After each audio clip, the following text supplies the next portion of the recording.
करोड़ों दर्शकों का मिल रहा साथ। एमपी की बात एमपी न्यूज के साथ। भारत विश्व का एक ऐसा देश है जहां पर कहा जाता है कि युवा जो हैं देश की दशा और दिशा दोनों का निर्धारण करते हैं, और ऐसे में जब युवा भूमिका में होते हैं तो छात्र राजनीति एक ऐसा बड़ा आयाम होता है, एक ऐसा पहलू होता है जो कि सही नेतृत्व को आगे लाता है। क्या वाकई में देश में युवाओं को आगे लाने के लिए, उन्हें नेतृत्ववान बनाने के लिए अखिल भारतीय विद्यार्थी परिषद नित नए प्रयोग करता है? कुछ ऐसा ही प्रयोग हुआ है और इंदौर के ही एक ऐसे युवा उदयमान चेहरे को राष्ट्रीय महामंत्री अखिल भारतीय विद्यार्थी परिषद में एक बड़ा दायित्व, बड़ी जिम्मेदारी सौंपी गई है। एमपी न्यूज के इस खास सेगमेंट में हम बातचीत करेंगे एबीवीपी के राष्ट्रीय महामंत्री बनाए गए डॉक्टर वीरेंद्र सिंह सोलंकी जी से। कैसे हैं वीरेंद्र जी? आप बहुत बहुत आपको बधाई, बहुत सारी शुभकामनाएं। धन्यवाद, बहुत बहुत धन्यवाद। आपको ये भी बता दें कि युवाओं को लगातार एक जाजम पर, एक मंच पर एकजुट करने के लिए और युवा शक्ति को देश की शक्ति में समाहित करने के लिए अखिल भारतीय विद्यार्थी परिषद छात्र जगत में, विद्यार्थी जगत में लगातार नवाचार करता है और एबीवीपी छात्रों की आवाज बनकर देश में ही नहीं बल्कि दुनिया में भी अपनी अमिट छाप छोड़ता है। कैसे एक डॉक्टर को छात्र राजनीति में आने का मौका मिला और एबीवीपी का एक ऐसा प्लेटफॉर्म था जहां से इंदौर के इस युवा ने ऐसी उड़ान भरी कि अब वो राष्ट्रीय महामंत्री के पद पर जाकर विराजमान है। डॉक्टर साहब, मैं कहीं गलत हूं तो आप मुझे ठीक कर सकते हैं। और क्या मेरी ये जानकारी ठीक है कि एबीवीपी के इतिहास में पहली बार किसी चिकित्सक को, किसी डॉक्टर को इतनी बड़ी जिम्मेदारी से नवाजा गया है? हाँ, ये बिल्कुल सही बात है जी कि पहली बार एक मेडिकल स्टूडेंट और डॉक्टर जो है उसको राष्ट्रीय महामंत्री के दायित्व को निर्वहन करने का एक सौभाग्य मिल रहा है। जी जी जी। तो डॉक्टर वीरेंद्र सिंह सोलंकी है और इंदौर नगर में महामंत्री की भूमिका निभाने के बाद, राष्ट्रीय मंत्री की भूमिका निभाने के बाद अब राष्ट्रीय महामंत्री के दायित्व का निर्वहन करने जा रहे हैं। एबीवीपी के दायरे में इस महत्वपूर्ण पद पर जो है सभी की निगाहें टिकी होती हैं। केंद्रित ये पद होता है क्योंकि कई नीतियां जो हैं अखिल भारतीय विद्यार्थी परिषद की वो राष्ट्रीय महामंत्री तय करते हैं और तमाम राष्ट्रीय मंत्री उन्हें देशव्यापी अलग अलग राज्यों में क्रियान्वित कराते हैं। डॉक्टर वीरेंद्र सिंह सोलंकी जी, किस तरह से आपको लगता है कि छात्र राजनीति में नए युवाओं की पौध आने की ज़रूरत है ताकि आने वाले कल में भावी युवा पीढ़ी तैयार हो सके और सही नेतृत्व हमारे राष्ट्र को, हमारे देश को, हमारे समाज को मिल सके? बिल्कुल, मुझे लगता है कि विद्यार्थी लोगों को सभी सेक्टर या सभी विधाओं के जो विद्यार्थी हैं उनको डेफिनेटली सामाजिक काम में आगे आना चाहिए। और मुझे लगता है कि अच्छे जो युवा हैं जिनका अच्छा इंटेंशन होता है या जो अच्छे स्किल्ड हैं और ऐसे लोगों को संगठन के माध्यम से बिल्कुल काम करना चाहिए ताकि आने वाले समय में जब हम कहें कि जब हमारा देश को समृद्ध भारत बनाने के जब हम लोग की कल्पना जो है उस कल्पना को हम साकार करने के लिए युवाओं की जो फोर्स है, जो ताकत है और युवाओं की जो सोच है उसको तीव्र गति से उस पर काम करने के लिए पूरे देश के युवाओं को आना चाहिए।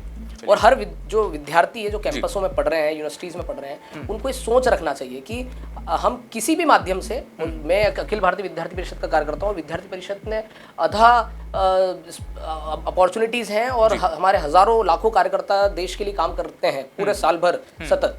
तो विद्यार्थी परिषद के माध्यम से हम लोग, तो जैसे मैं कल्पना रखता हूँ कि जब आने वाले समय में 100 वर्ष पूरे होंगे देश की आज़ादी के, तब हमको समृद्ध भारत चाहिए। हर सेक्टर में, विश्व में हमारा जो संगठन है वो और हमारा जो देश है वो उस स्तर पर पहुँचे जहाँ उसको पहुंचना चाहिए। जो हमारी कल्पना है, जो हमारे पूर्वजों ने जिसके लिए साधना की है, उसको हम साकार करने के लिए युवाओं को आगे आना चाहिए। चलिए, बड़ी बात है, युवाओं को आगे लाने का काम भी कर रहा है विद्यार्थी परिषद और ये भी कहा जा सकता है कि युवाओं के नव निर्माण का, एक नई दिशा का उदय करने की दिशा में भी जो है बड़ी अहम भूमिका, बहुत महत्वपूर्ण योगदान दे रहा है।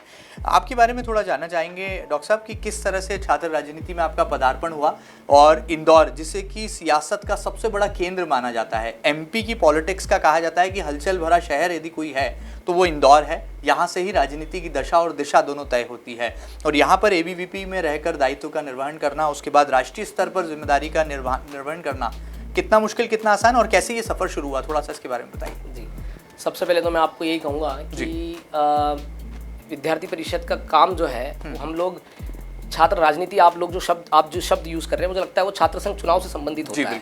लेकिन विद्यार्थी परिषद के अनेक काम हैं, उसमें एक काम में हमारा छात्र संघ चुनाव हमारा कार्य होता है। इसलिए मैं एज एन छात्र राजनीति के तौर पे अपने आप को नहीं देखता हूँ।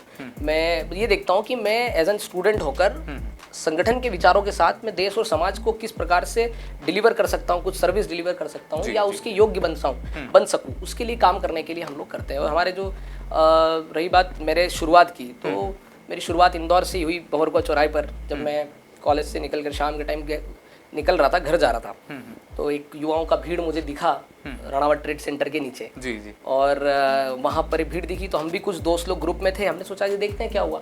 तो वहाँ गए तो वहाँ कुछ मेरे दोस्तों के दोस्त वहाँ संपर्क के निकल गए। तो उनसे संपर्क हुआ, फिर एबीवीपी पता चला कि अखिल भारतीय विद्यार्थी परिषद एक संगठन है जो यहाँ लोगों की मेंबरशिप कर रहा है, वहाँ स्टूडेंट्स को मेंबरशिप कर रहे थे। तो उस समय मैं संपर्क में आ गया, फिर मेरा जुड़ा हुआ, मैं संगठन में, मुझे बहुत अच्छा लगा संगठन में जाके काम करने का बहुत मन हुआ। फिर मैंने अपने मेडिकल प्रोफेशन के साथ में संगठन काम करने का बेस्ट अपना प्रयास किया कि कॉलेज भी मैनेज करना है, सुबह उठ के 8 बजे कॉलेज जाना है, दिन में कॉलेज करना है, शाम को आके संगठन की बैठकें हैं, आयोजनों में अपना जो काम मिला है उसको पूरा करना है। जी जी, वैसा करना है। फिर जिम्मेदारियां बढ़ती गई तो काम करते गए।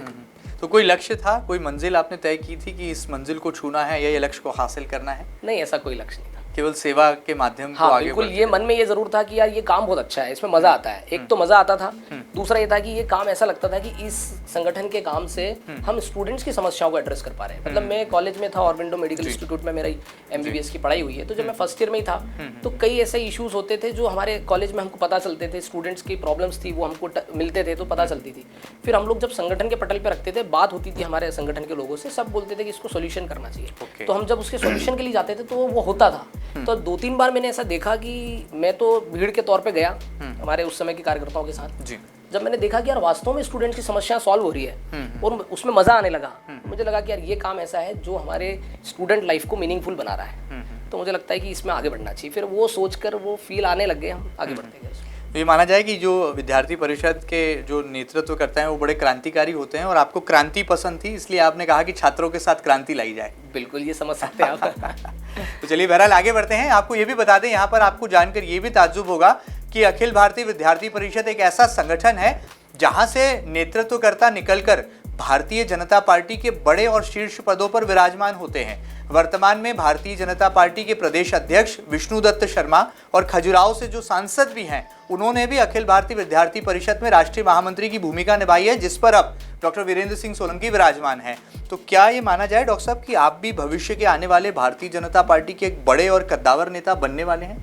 नहीं, ऐसा बिल्कुल नहीं है। मैं संगठन का काम कर रहा हूँ और विद्यार्थी परिषद का जो काम है वो हम कर रहे हैं और हम बहुत उसको आनंद से करते हैं और उस काम को हम सार्थकता की ओर लेकर जाने की दृष्टि रखते हैं। ऐसा कुछ भी हमारा सोचना नहीं है। लेकिन इतिहास तो कुछ ऐसा ही कहता है। आप देखो, एक्चुअली क्या हुआ कि इतिहास में लोगों को वो चीज दिखी जो पॉलिटिकल दुनिया है, लेकिन हमारे संगठन के कई ऐसे कार्यकर्ता हैं जो नॉन पॉलिटिकल दुनिया में आज हैं और देश और समाज में बहुत अच्छा सर्विस डिलीवर कर रहे हैं। कई लोग आज बिजनेस सेक्टर में हैं, कई लोग आज सोशल सेक्टर में काम कर रहे हैं और कई ऐसे पूर्व कार्यकर्ता हैं जिन्होंने अपने खुद संगठन से प्रेरणा लेकर खुद कुछ समाज के लिए काम करने का कुछ संस्था चालू की और आज वो संस्था बहुत बड़ी होकर लोगों के लिए डिलीवर कर रही है काम।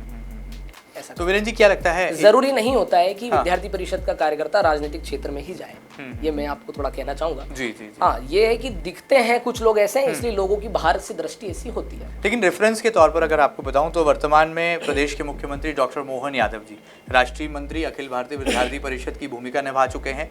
दिवंगत पूर्व केंद्रीय मंत्री अरुण जेटली जी राष्ट्रीय महामंत्री अखिल भारतीय विद्यार्थी परिषद रह चुके हैं और बीजेपी के प्रदेश अध्यक्ष डॉक्टर वी.डी. शर्मा, वो भी आप ही जिस दायित्व पर आप हैं वहाँ रह चुके हैं। यानी कि कहा जा सकता है कि एक पृष्ठभूमि, एक भूमिका जरूर जो है विद्यार्थी परिषद बनाने लगता है और यदि नेतृत्वकर्ता में वो गुण होते हैं तो जरूर वो राजनीति का उदयमान चेहरा बन जाता है। ऐसा नहीं है, जो पूर्व कार्यकर्ता हमारे हैं सभी लोगों ने अपने प्रयत्न किए। आप देखेंगे कि वर्तमान के माननीय मुख्यमंत्री जी भी विद्यार्थी परिषद के कार्यकर्ता रहे, तो बाद में लंबे समय वो संघ का काम किया उन्होंने। बिल्कुल। बाद में ऐसी आवश्यकता होती, समय की मांग होती है, कार्यकर्ता को ऐसी आवश्यकता होती है, तो मुझे लगता है कि क्योंकि अभी मैं वो चीज़ों को मैंने देखा नहीं जीवन में, मुझे नहीं पता वो, लेकिन हाँ कुछ ऐसी आवश्यकता होती होगी तो जाते हैं लोग पॉलिटिक्स में।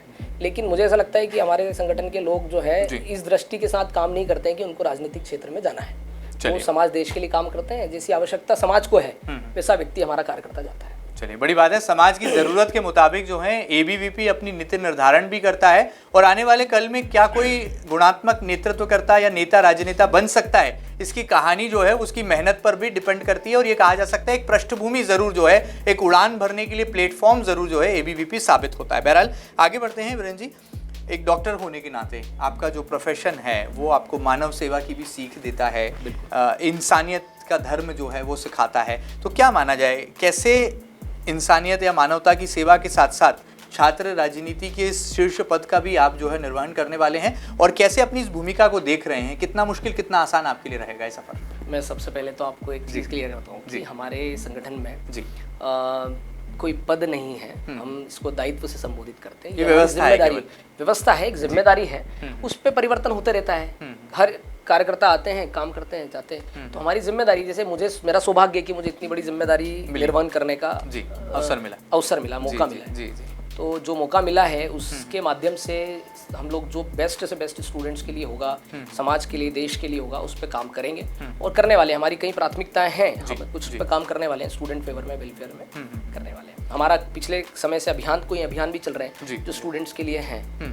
अच्छा, एक युवा की तरफ से एक सवाल आता है कि आज के दौर का युवा आधुनिक युग के बदलते परिवेश में पढ़ाई कर रहा है और ऐसे चुनौतीपूर्ण वातावरण लगातार कॉलेज कैंपसेस में देखे जा रहे हैं। क्यों आज के दौर का छात्र, आज के दौर का विद्यार्थी अखिल भारतीय विद्यार्थी परिषद से जुड़े? ऐसे कौन से प्रमुख कारण हैं? तो किस तरह से आप उनको कहेंगे कि वो युवा आपके संगठन से ही जुड़े? क्योंकि हम देखते हैं कि आपके विपक्षी के तौर पर भारतीय राष्ट्रीय छात्र संगठन भी मैदान में है।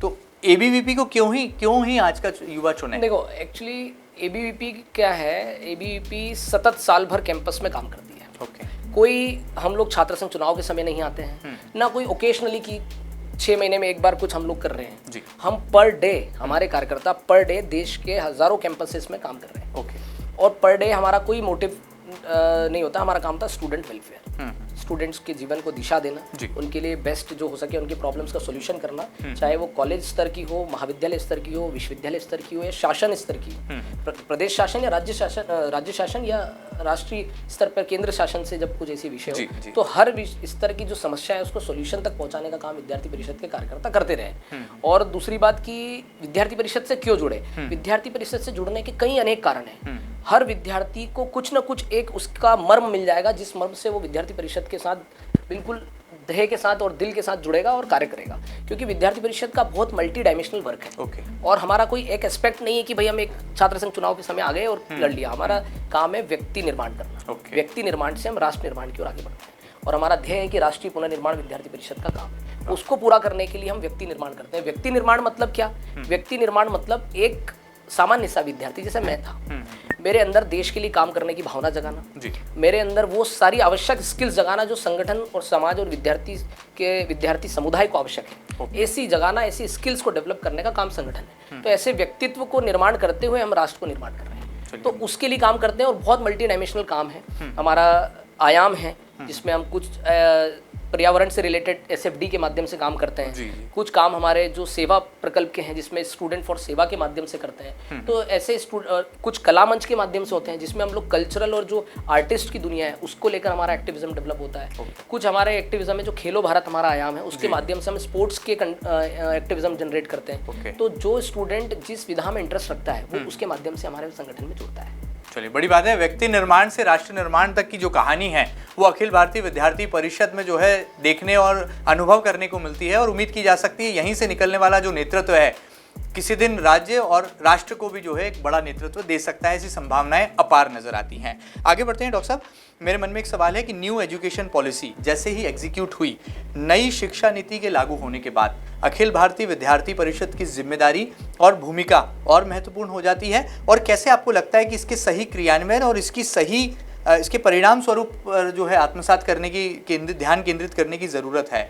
कैसे आप देखते हैं नई शिक्षा नीति को देश में भी और व्यापक स्तर पर? ये नई शिक्षा नीति जो है ये एक शिक्षा जगत में ट्रांसफॉर्मिंग है। और आप इसका परिणाम मुझे लगता है शायद अभी नहीं देख पा रहे होंगे।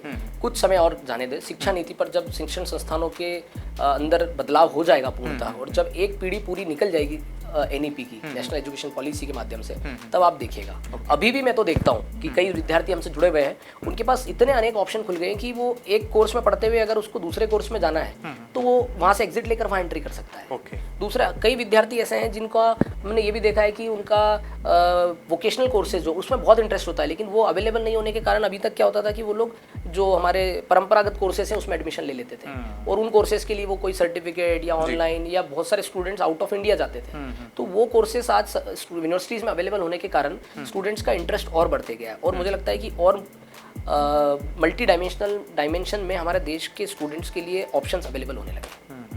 अच्छा, आगे बढ़ते हैं। जब हम जैसे छात्र शक्ति की बात करते हैं तो हम देखते हैं कि छात्र राजनीति, क्योंकि मैं राजनीति बार बार इसलिए ये शब्द का इस्तेमाल कर रहा हूँ क्योंकि जहाँ ये संगठन आते हैं तो वहाँ सियासत की बात तो हो जाती है और उससे दूरी बनाना मुझे लगता है बेईमानी सी होगी और मेरे पत्रकारिता के पेशे से भी जो है नाइंसाफ़ी जैसा होगा। हमने देखा कि जब भी शक्ति जुड़ती है, छात्र शक्ति, युवा शक्ति जुड़ती है तो आरोप प्रत्यारोप भी लगते हैं, प्रतिस्पर्धाएं भी होती हैं, कहीं जो है वातावरण बड़ा सकारात्मक तो होता है तो कहीं बड़े चुनौतीपूर्ण हालात होते हैं। देश में आप क्या देख रहे हैं? NSUI बनाम ABVP, क्या ये कोई संग्राम है और क्या विचारधाराओं की लड़ाई, जैसा कि हम कांग्रेस और भारतीय जनता पार्टी में देखते हैं, क्या ऐसी ही विचारधारा की लड़ाई NSUI और ABVP के बीच में भी नजर आती है, दिखाई देती है, महसूस में? दूर ABVP का दूर दूर तक संग्राम करने का कोई इरादा नहीं है। नहीं, कोई संबंध नहीं किसी और संगठन से। Okay. हम हमारा काम करते हैं पॉजिटिवली, कंस्ट्रक्टिवली, हम लोग देश समाज के लिए, स्टूडेंट्स के लिए हमारा काम चलता है। हाँ, कुछ संगठन चुनाव के समय आते हैं, वो सिर्फ चुनाव के समय ही आते हैं और विद्यार्थी परिषद तो सतत कैंपस में काम करती है। तो आप दोनों संगठनों को हम लोग, अगर जैसे आपने कहा कि संग्राम है, संग्राम का विषय नहीं, हमारी लाइन बहुत लंबी है, हमारी लाइन छोटी नहीं है। आप परवाह नहीं करते हैं? हम परवाह नहीं करते, बिल्कुल। अच्छा, बताइए, प्रत्यक्ष प्रणाली से छात्र संघ चुनाव एक बड़ा सपना है।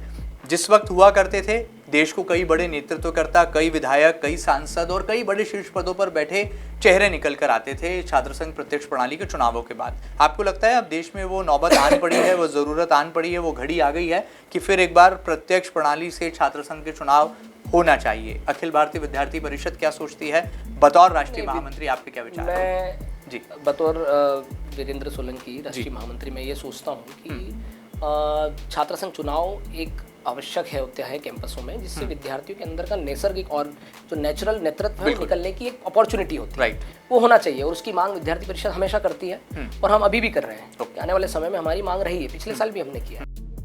विद्यार्थियों के लिए छात्र संघ चुनाव होना एक आवश्यक है नेतृत्व के लिए, क्योंकि वहीं से नेतृत्व निकलकर, उन्हीं में से नेतृत्व निकलकर देश समाज के लिए काम करने वाले लोग विकसित होते हैं। अच्छा, अगला एजेंडा क्या होगा ABVP का? आप राष्ट्रीय महामंत्री बने हैं, क्या आपने कोई एक्शन प्लान बनाया है कि अब ये कुछ नया नवाचार करके संगठन को भी दिखाना है, देश को भी बताना है?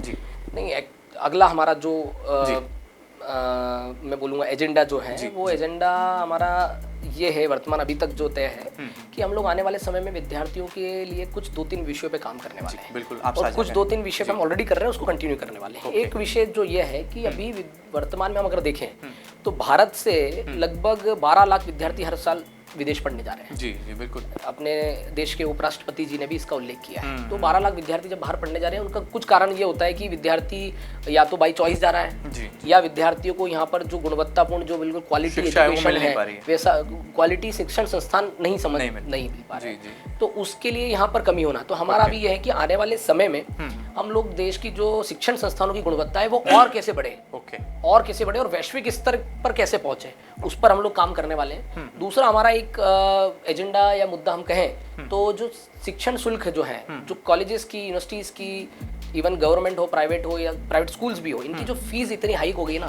उस फीस हाइक को लेकर विद्यार्थी परिषद काम करने वाली है। क्योंकि इतना फीस बढ़ना, हम कहते हैं कि शिक्षा जो है विद्यार्थी परिषद ने हमेशा कहा है कि GDP का 6% जो है वो शिक्षा को होना चाहिए, व्यय होना चाहिए। हम लोग उसकी सतत, हमारी दीर्घकालीन मांग है और हम अभी भी करते हैं शासन से उसकी मांग। तो जब खैर बजट से और बाकी सारे और भी फैक्टर्स होते हैं, लेकिन शिक्षण शुल्क जो है वो इतना इसका ग्रोथ रेट जो है आम आदमी की पहुंच से दूर होते जा रहा है, तो उसके लिए हम काम करने वाले हैं।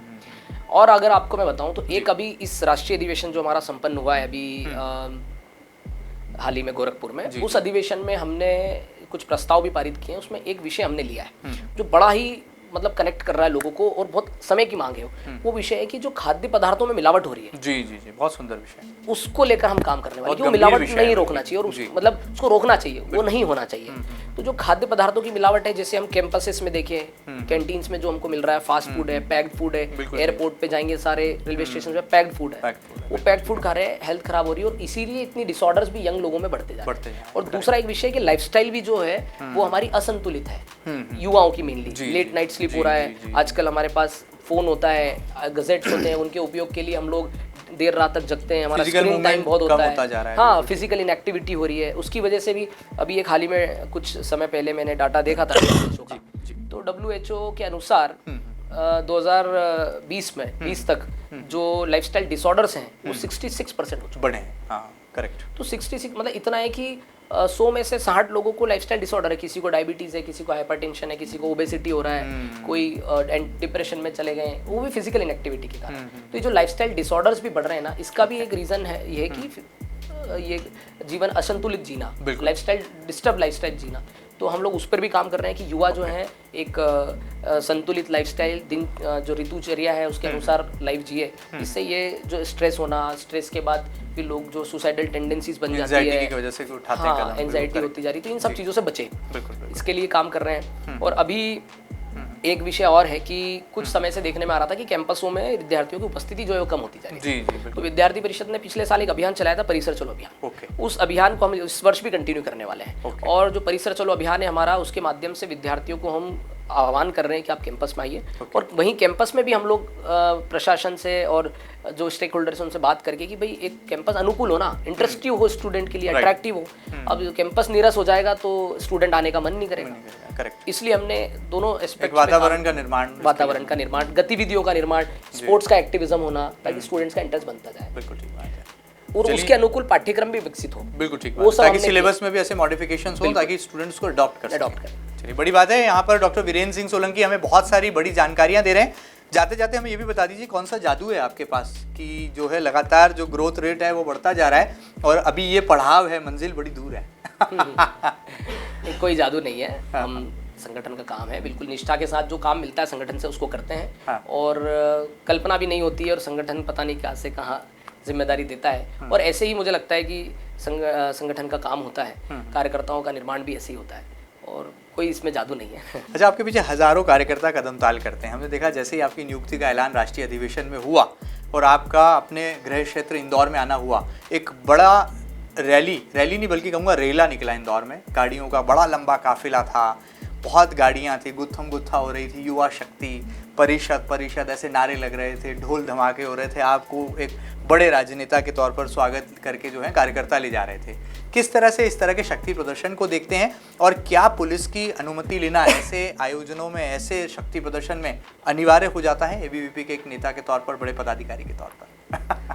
नहीं, बिल्कुल पुलिस की अनुमति है और पुलिस की अनुमति कार्यकर्ताओं ने ली भी थी। मुझे तो जानकारी नहीं थी खैर कि कार्यकर्ता इतना सेलिब्रेशन के लिए ऐसा आयोजन कर रहे हैं। उन्होंने आयोजन किया, बड़ा अच्छा आयोजन रहा और पुलिस प्रशासन को जानकारी, प्रशासन ने साथ में पूरी रैली में रहे, प्रशासन की 2 गाड़ियां लगी साथ में और पूरा उनसे चर्चा होकर वो हुआ, पूरी रैली, पूरा आयोजन हुआ।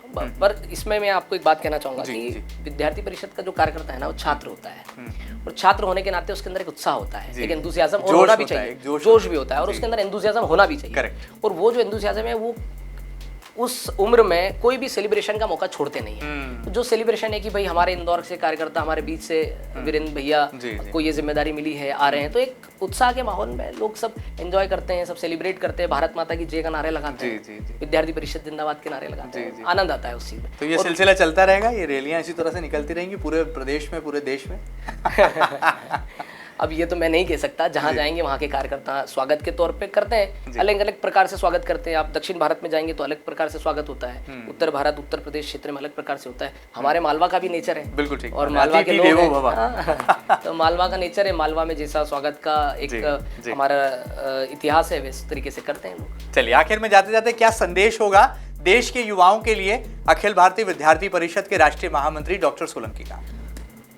मैं इतना ही संदेश देना चाहूँगा देश के युवाओं को कि अभी जो युवा और जो कैंपस में स्टूडेंट्स जो पढ़ रहे हैं, आप सब लोगों को मुझे लगता है कि 2 चीज़ों का ध्यान रखना चाहिए। एक होती है जो कि हमारे जो लाइफस्टाइल से रिलेटेड जो चीज़ें हैं, जिसमें खाद्य पदार्थ हम जो मिलावट वाले यूज़ कर रहे हैं, जो डिस्टर्ब लाइफस्टाइल जी रहे हैं, जो लेट नाइट तक सो रहे हैं, जो हम लोग नशे की और जो युवा लोग आगे बढ़ रहे हैं, उन सब चीज़ों से बचते हुए इस देश के निर्माण में प्रत्यक्ष अप्रत्यक्ष रूप से हर युवा को इस देश को समृद्ध भारत बनाने की दिशा में आगे आना चाहिए, काम करना चाहिए। मैं ये नहीं कह रहा हूँ कि समृद्ध भारत बनाने के लिए आपको कुछ और करना पड़ेगा कहीं होगा। आप जहाँ जिस क्षेत्र में हैं, जिस कैंपस में पढ़ रहे हैं, आप वहाँ देश के लिए काम कर सकते हैं और देश और समाज के लिए पॉजिटिव कंस्ट्रक्टिव काम करने के लिए हर युवा को आगे आना चाहिए और आगे आकर उसको बढ़ चढ़ कर, मैं तो बोलूँ उनको अपना निजी करियर भी बनाने की दिशा में ऐसे सोचना चाहिए कि मेरे करियर से मेरे देश के करियर में क्या इन्वॉल्वमेंट होगा, वो सोचते हुए अपने करियर को बनाना चाहिए। चलिए, बहुत सुंदर। वैसे भी कहा गया है, किताबों में इस बात का जिक्र है, वर्णन है कि युवा,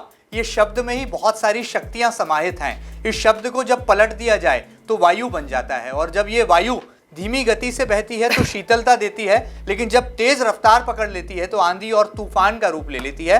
और भारत देश के युवा भी कुछ ऐसे ही हैं, जब विचारों की अभिव्यक्ति करते हैं तो वायु की भांति जो है बहने भी लगते हैं, और जहां पर क्रांति की जरूरत आती है तो एबीवीपी जैसे चेहरे चमकदार रूप से नेतृत्व करते हैं और क्रांति भी ला देते हैं। उम्मीद की जा सकती है कि देश को सोने की चिड़िया वाला देश कहलाने की दिशा में एक बार फिर भारत देश का युवा एक अपनी कदम ताल को आगे बढ़ाएगा और आने वाले कल में स्वर्णिम अक्षरों में पूरे विश्व के पटल पर भारत का नाम अंकित कर जाएगा। ये खास बातचीत आपको कैसी लगी हमें जरूर बताइएगा, और ताजा तरीन खबरों के लिए लगातार बने रहिएगा आपके अपने न्यूज चैनल एमपी न्यूज के साथ। फिलहाल इतना ही, नमस्कार।